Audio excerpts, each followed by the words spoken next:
ಲೋಕಸಭಾ ಚುನಾವಣೆ ಅಖಾಡದಲ್ಲಿ ನಾಮಪತ್ರ ಸಲ್ಲಿಕೆಯ ಭರಾಟೆ. ಮಾಜಿ ಸಿಎಂ ಕುಮಾರಸ್ವಾಮಿ ನಾಮಪತ್ರ ಸಲ್ಲಿಕೆ ಮಾಡಿದ್ದು ಮಂಡ್ಯ ಡಿಸಿ ಕಚೇರಿಯಲ್ಲಿ.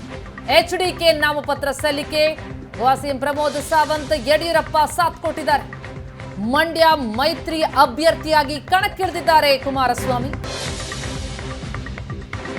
ಸಕ್ಕರೆ ನಾಡಲ್ಲಿ ದಳಪತಿಯ ಶಕ್ತಿ ಪ್ರದರ್ಶನ ಕಂಡು ಬರ್ತಾ ಇದೆ. ದೃಶ್ಯಗಳನ್ನು ನೋಡ್ತಾ ಇದ್ದೀವಿ. ನಾಮಪತ್ರ ಸಲ್ಲಿಕೆ ಮಾಡ್ತಾ ಇರೋದನ್ನ ಮಾಜಿ ಸಿಎಂ ಕುಮಾರಸ್ವಾಮಿ ಅವರಿಗೆ ಮಾಜಿ ಸಿಎಂ ಬಿಎಸ್ವೈ ಹಾಗೂ ಮೈಸೂರು ಕೊಡಗು ಅಭ್ಯರ್ಥಿಯಾಗಿರುವಂತಹ ಯದುವೀರ್ ಕೂಡ ಸಾಥ್ ಅನ್ನ ಕೊಟ್ಟಿದ್ದಾರೆ. ಮಂಡ್ಯ ಮೈತ್ರಿ ಅಭ್ಯರ್ಥಿಯಾಗಿ ಕಣದಲ್ಲಿದ್ದಾರೆ ಕುಮಾರಸ್ವಾಮಿ. ದೃಶ್ಯಗಳನ್ನು ನೋಡ್ತಿದ್ದೀವಿ.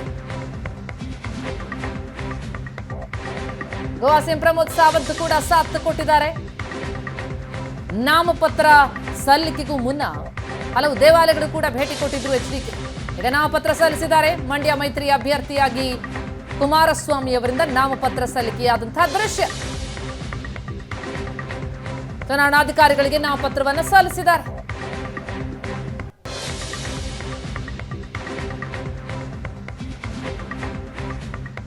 ಲೋಕಸಭಾ ಚುನಾವಣೆಯ ಅಖಾಡದಲ್ಲಿ ಈಗ ನಾಮಪತ್ರ ಸಲ್ಲಿಕೆಯ ಭರಾಟೆ ಜೋರಾಗಿ ಸಾಗ್ತಾ ಇದೆ. ಶಕ್ತಿ ಪ್ರದರ್ಶನದೊಂದಿಗೆ ಘಟಾನುಘಟಿ ಅಭ್ಯರ್ಥಿಗಳು ನಾಮಪತ್ರವನ್ನು ಸಲ್ಲಿಸ್ತಾ ಇದ್ದಾರೆ.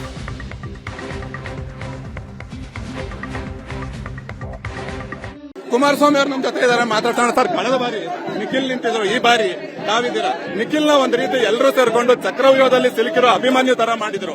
ಈ ಸಲ ನೀವು ಅದನ್ನ ಭೇದಿಸಬಹುದಾ ಅಂತ? ಈ ಬಾರಿ ಚಕ್ರವ್ಯೂಹ ರಚನೆ ಮಾಡತಕ್ಕಂತ ಅವಕಾಶಗಳೇ ಇಲ್ಲ ಅವರಿಗೆ. ಅದರಿಂದ ಈಗಿನ ಚುನಾವಣೆಯಲ್ಲಿ ಅತ್ಯಂತ ಸುಲಭವಾದಂತ ರೀತಿಯ ಜಯ ಜಿಲ್ಲೆಯ ಜನತೆ ನನಗೆ ನೀಡುತ್ತಾರೆ ಅಂತಕ್ಕಂಥ ನಂಬಿಕೆ ಇದೆ. ಸರ್, ಏಳು ಇದ್ದಾಗೆ ನೀವು ಗೆದ್ದಿಲ್ಲ. ಈ ಬಾರಿ ನಿಮ್ಮ ಶಾಸಕರ ಸಂಖ್ಯೆ ಕಡಿಮೆ ಇದೆ. ಅದಕ್ಕೆ ಹೇಳಿದ್ದು ಹೋದ ಬಾರಿಗೂ ಈ ಬಾರಿಗೂ ವ್ಯತ್ಯಾಸ ಏನಿದೆ, ನಮ್ಮ ಶಾಸಕರ ಸಂಖ್ಯೆ ಕಡಿಮೆ ಇದ್ರು. ಕಾಂಗ್ರೆಸ್ಗೂ ಜೆಡಿಎಸ್ಗೂ ಇರ್ತಕ್ಕಂಥ ವ್ಯತ್ಯಾಸ ಕಳೆದ ಅಸೆಂಬ್ಲಿ ಚುನಾವಣೆಯಲ್ಲಿ ಕೇವಲ 3,000ಗಳ ಮತದ ವ್ಯತ್ಯಾಸ ಇದೆ. ಅದು ಇವತ್ತು ಬಹಳ ಬದಲಾವಣೆ. ಮೈತ್ರಿ ವರ್ಕೌಟ್ ಆಗುತ್ತಾ ಸರ್? ಮಂಡ್ಯ ಜಿಲ್ಲೆಯಷ್ಟೇ ಅಲ್ಲ, ಇಡೀ ರಾಜ್ಯದಲ್ಲೇ ವರ್ಕೌಟ್ ಆಗಿದೆ. Thank you sir, thank you. ಇಷ್ಟು ಕೂಡ ಕುಮಾರಸ್ವಾಮಿ ಅವರ ಮಾತುಗಳು. ಕ್ಯಾಮರಾ ಪರ್ಸನ್ ಎನ್ ಜೊತೆ ಸುರೇಶ್, ಏಷ್ಯಾನೆಟ್ ತೋರಣ ನ್ಯೂಸ್, ಮಂಡ್ಯ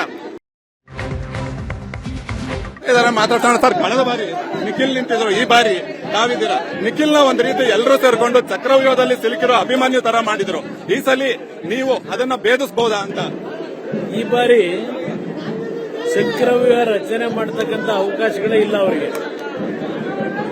ಅದರಿಂದ ಈಗಿನ ಚುನಾವಣೆಯಲ್ಲಿ ಅತ್ಯಂತ ಸುಲಭವಾದಂತ ರೀತಿಯ ಜಯ ಜಿಲ್ಲೆಯ ಜನತೆ ನನಗೆ ನೀಡುತ್ತಾರೆ ಅಂತಕ್ಕಂಥ ನಂಬಿಕೆ ಇದೆ. ಸರ್, ಏಳು ಇದ್ದಾಗೆ ನೀವು ಗೆದ್ದಿಲ್ಲ.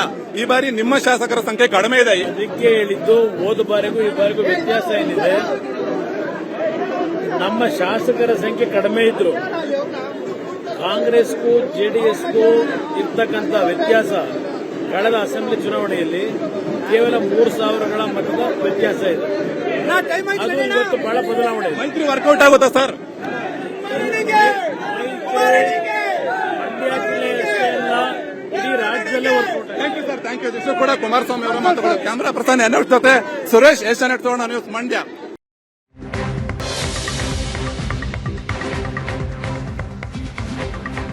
ಬಿಜೆಪಿ ಜೆಡಿಎಸ್ ಮೈತ್ರಿಯಿಂದ ಕಾಂಗ್ರೆಸ್ಗೆ ಭೀತಿ ಶುರುವಾಗಿದೆ. ರಾಜ್ಯದಲ್ಲಿ ಕಾಂಗ್ರೆಸ್ಗೆ ಭವಿಷ್ಯದ ಚಿಂತೆ ಶುರುವಾಗಿದೆ ಅಂತ ಮಂಡ್ಯದಲ್ಲಿ ಮಾಜಿ ಸಿಎಂ ಕುಮಾರಸ್ವಾಮಿ ಕಾಂಗ್ರೆಸ್ಗೆ ತೆರೆಗೆ ಇಟ್ಕೊಟ್ಟಿದ್ದಾರೆ. ನಾಮಪತ್ರ ಸಲ್ಲಿಕೆ ಮಾಡಿದ್ದಾರೆ. ಕಾಂಗ್ರೆಸ್ ವಿರುದ್ಧ ಕಿಡಿಕಾರಿದ್ದಾರೆ.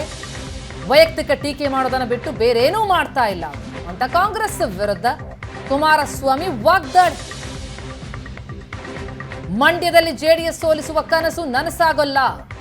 ವೈಯಕ್ತಿಕ ಟೀಕೆ ಮಾಡೋದನ್ನ ಬಿಟ್ಟು ಅವರು ಬೇರೇನೂ ಮಾಡ್ತಿಲ್ಲ ಹೀಗಂತ ಕಾಂಗ್ರೆಸ್ ವಿರುದ್ಧ ಎಚ್ಡಿಕೆ ವಾಗ್ದಾಳಿ.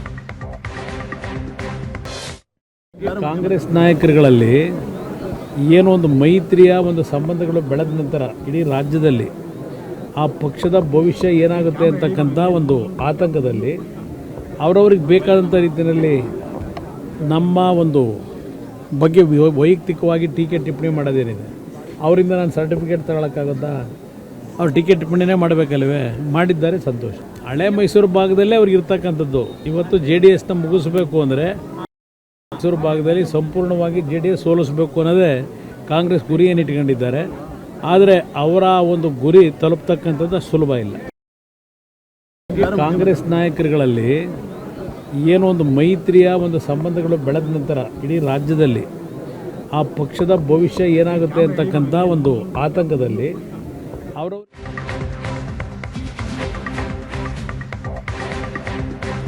ಮಂಡ್ಯದಲ್ಲಿ 100ಕ್ಕೆ 100 ಕುಮಾರಸ್ವಾಮಿ ಗೆದ್ದೇ ಗೆಲ್ತಾರೆ. ರಾಜ್ಯದಲ್ಲಿ 28 ಕ್ಷೇತ್ರಗಳನ್ನು ಮೈತ್ರಿ ಅಭ್ಯರ್ಥಿಗಳು ಗೆಲ್ತಾರೆ ಅಂತ HDK ನಾಮಪತ್ರ ಸಲ್ಲಿಕೆಯ ಬಳಿಕ ಯಡಿಯೂರಪ್ಪ ವಿಶ್ವಾಸ ವ್ಯಕ್ತಪಡಿಸಿದ. 100ಕ್ಕೆ 100 ಕುಮಾರಸ್ವಾಮಿ ಮಂಡ್ಯದಲ್ಲಿ ಗೆದ್ದೇ ಗೆಲ್ತಾರೆ ಅಂತಿದ್ದಾರೆ BSY. HDK ನಾಮಪತ್ರವನ್ನು ಸಲ್ಲಿಸಿದ್ರು, ಅದಕ್ಕೆ ಸಾಥ್ ಕೊಟ್ಟರು BSY. ಆ ಸಂದರ್ಭದಲ್ಲಿ HDK ನಾಮಪತ್ರ ಸಲ್ಲಿಕೆಯ ಬಳಿಕ ಗೆಲುವಿನ ವಿಶ್ವಾಸವನ್ನ ವ್ಯಕ್ತಪಡಿಸಿದ್ದಾರೆ BS ಯಡಿಯೂರಪ್ಪ. ರಾಜ್ಯದಲ್ಲಿ 28 ಕ್ಷೇತ್ರಗಳಲ್ಲೂ ಮೈತ್ರಿ ಅಭ್ಯರ್ಥಿಗಳು ಗೆಲ್ತಾರೆ ಅಂತಿದ್ದಾರೆ BSY. ವಾತಾವರಣ ತುಂಬ ಚೆನ್ನಾಗಿದೆ. 100ಕ್ಕೆ 100 ದೊಡ್ಡ ಅಂತರದಲ್ಲಿ ಇಲ್ಲಿ ಕುಮಾರಸ್ವಾಮಿ ಅವರು ಡಾಕ್ಟರ್ ಮಂಜುನಾಥ್ ಅವರು ಇಬ್ಬರು ಗೆಲ್ತಾರೆ. ಲೋಕಸಭಾ ಕ್ಷೇತ್ರ ಗೆಲ್ತೇವೆ ಅನ್ನೋ ವಿಶ್ವಾಸ ನನಗಿದೆ. ಆ ದಿಕ್ಕಿನಲ್ಲಿ ದೇವೇಗೌಡರು ನಾವು ಎಲ್ಲ ಸೇರಿ ಒಟ್ಟಾಗಿ ಪ್ರಯತ್ನ ಮಾಡ್ತಿದ್ದೀವಿ. ಅದರಲ್ಲಿ ಯಶಸ್ವಿ ಆಗ್ತದೆ ಅನ್ನೋ ವಿಶ್ವಾಸ. ಕುಮಾರಸ್ವಾಮಿ ಅವರನ್ನ ಸೋಲಿಸಲೇಬೇಕು ಅಂತ ಕಾಂಗ್ರೆಸ್ ಅವರು ಪಣ ತೊಟ್ಟಿದ್ದಾರೆ. ಅದು ಸ್ವಾಭಾವಿಕ ಅಲ್ವಾ, ವಿರೋಧ ಪಕ್ಷದವ್ರಿಗೆ ಗೆಲ್ತೀವಿ ಅಂತ ಹೇಳಿಸ್ತಾರೆ. ಬಿಜೆಪಿ ಸೇರ್ತಾ ಇದ್ದಾರೆ.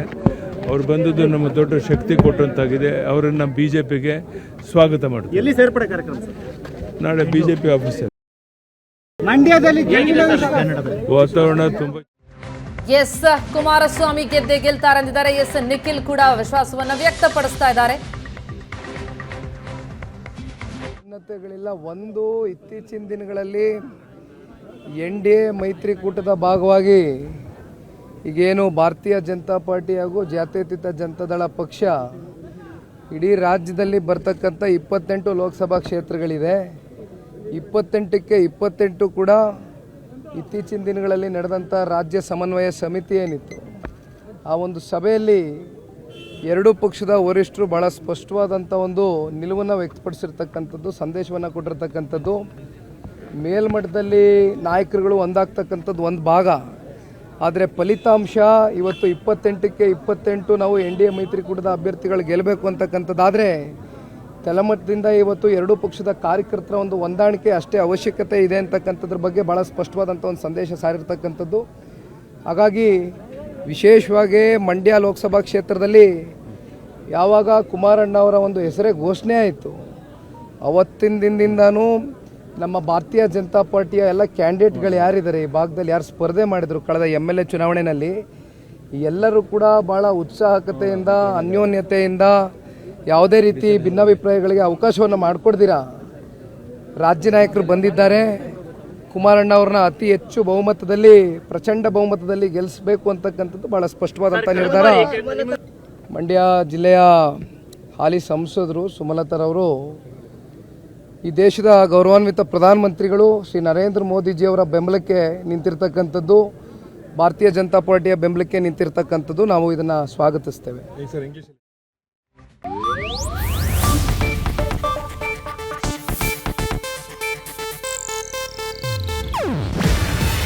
ಇದು ಏಷ್ಯಾನೆಟ್ ನ್ಯೂಸ್ ನೆಟ್ವರ್ಕ್ ಪ್ರಸ್ತುತಿ. ನೀವು ನೋಡ್ತಿದ್ದೀರಾ ಏಷ್ಯಾನೆಟ್ ಸುವರ್ಣ ನ್ಯೂಸ್.